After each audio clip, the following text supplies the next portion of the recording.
When you're doing interest instead of a population or some other exponential growth or decay function, you're going to use this compound interest formula.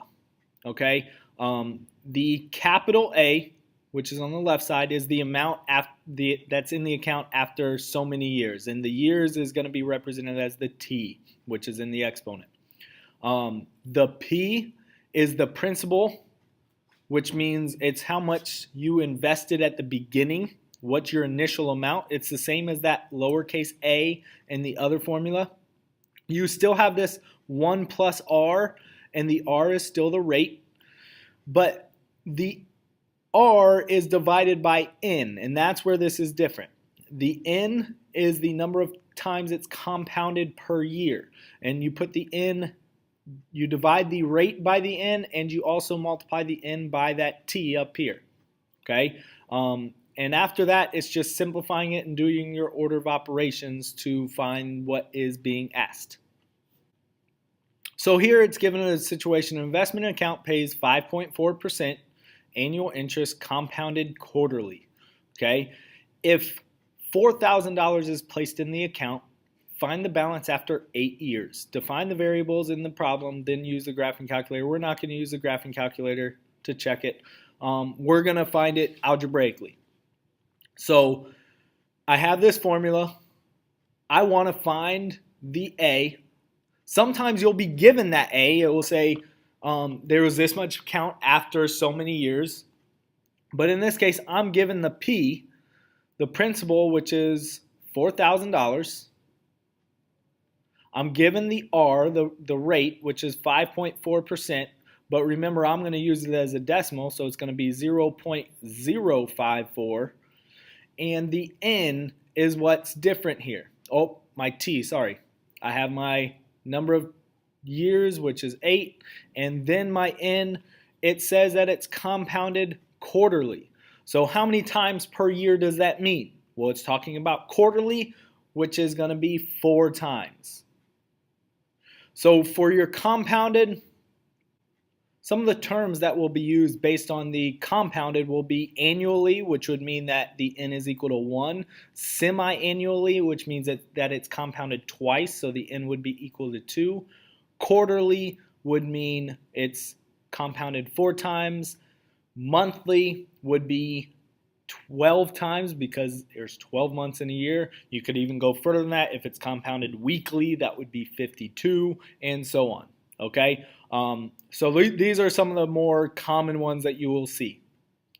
So then when I go and plug them into the formula, I got the A equals 4,000 times 1 plus 0.054 divided by 4 raised to the 4 times 8, the N times T. And then you're simplifying those. So simplify what's inside the parentheses first. So if I do 0.054 divided by 4, I get 0.0135 and add 1 to that, so I get 1.0135. I'm still raising that to 32, which was 4 times 8, and keep it in the calculator, but when I do that, I get 1.5358 and so on. Keep that in the calculator, multiply it by 4,000, and I end up with this number, which, because I'm referring to money, I'm going to round it to the cent spot.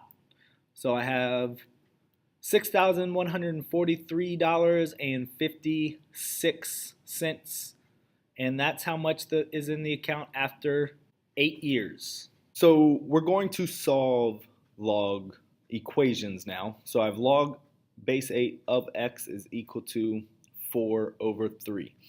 And the way we're going to do this is basically you have this log on one side, it's in log form, change it to exponential form, and then you should be able to solve it. So use the saying, keep the base 8, go away, raise to the 4 over 3, come back is equal to x. And now I have x by itself. And so to solve this or simplify this, I'm going to switch it around here. And this, you got to remember, it's the cube root of 8 raised to the fourth. And then remember, I did this part first because I can do the cube root of 8 is 2 raised to the fourth becomes 16. And that's my solution.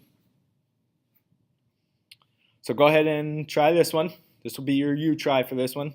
And I'll pause it in 5, 4, 3. And so here I change it to exponential form.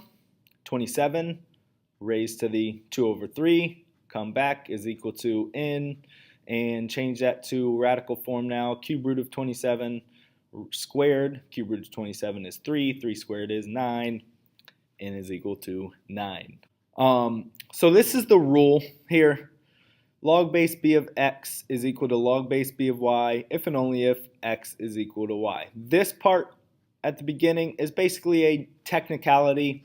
The base has to be positive number greater than 1. But basically all it's saying, as long as the bases are the same, these are both base b, if you have two logs equal to each other, what's inside of each log has to be equal to each other. Same concept as the exponentials. If you had two exponentials, two powers with the same base, the exponents had to be equal to each other. So it's the same concept here. So for this one, and they give you a quick example here, log base 5 of x is equal to log base 5 of 8. That means that x equals 8. And the if and only statement means that it has to work both ways. If x is equal to 8, then log base 5 of x is also equal to log base 5 of 8. So here, log base 4 of x squared is equal to log base 4 of negative 6x minus 8. That means that x squared has got to equal negative 6 minus 8. And at this point, you have a quadratic. So I'm going to solve this quadratic. I'm going to get everything on one side, add 6x, add 8. And now I have everything on one side equals 0. And I can look to factor x plus 4, x plus 2, which means x is equal to negative 4 and negative 2. And if I go back and check this, because it's a quadratic, you need to be checking some things every once in a while.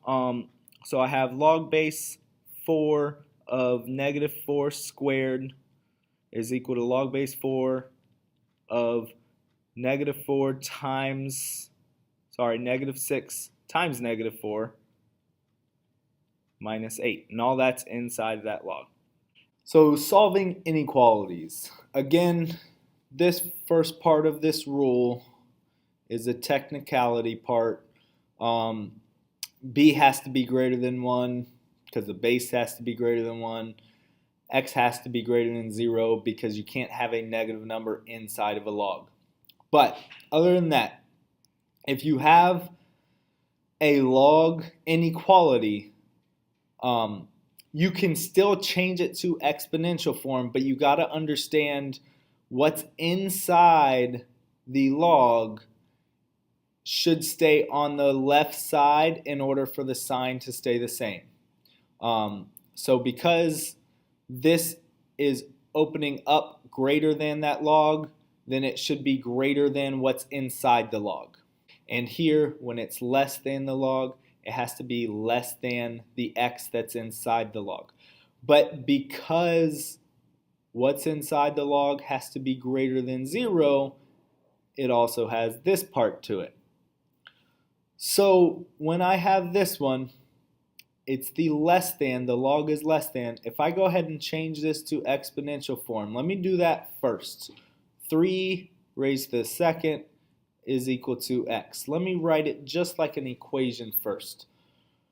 Understand I put this here, so let me rewrite that on the left side, and now the sign can stay the same. Okay, if I write what's inside the log on the left side, I can keep that sign the same, the inequality sign. But because it's less than, this also needs to be between 0 and 3 squared, so it means x is between 0 and 9 is your solution. If it would have been you would have had x is greater than 3 squared. The sign stays the same. What's inside the log stays on the left side. And x would be greater than 9 would have been the answer if it was greater than. But because the less than, you got to have that between 0 and whatever that b raised to the y is. When it's an inequality and there's two logs, as long as they're the same base, you can do the same thing as with the equation. In this case, because with the equation, log base 7 of 2x plus 8 is equal to log base 7 of x plus 5. Then 2x plus 8 is equal to x plus 5. In this case, the sign is going to stay the same. Okay, this one's on the left side, greater than, this one on the right side, and then solve it, subtract x, subtract 8, x is greater than -1. Go ahead and try these 3 U-tries. I'll give you the answers in 5 seconds. So go ahead and pause it, and I'll give you the answers. And so we get this one, x squared equals x plus 20. Subtract it, factor it, and you get x equals 5 and x equals -4. And both work when you plug them back in. For this one, you would have 4 raised to the third equals x. But when I put that with the x on the left, x is less than, the sign will stay the same, 4 raised to the third. And because it's a less than, I also have to say that x is greater than 0. So x is between 0 and 64. And this last one, set what's inside of each log equal to each other and solve it. If I subtract the 4x to keep this a positive, that becomes 4, and switch them around and x is greater than 4. All right, what do you get when you cross a bunny with the World Wide Web? A hairnet. Get it? A bunny is like a hair. The internet. Hairnet. Hairnet.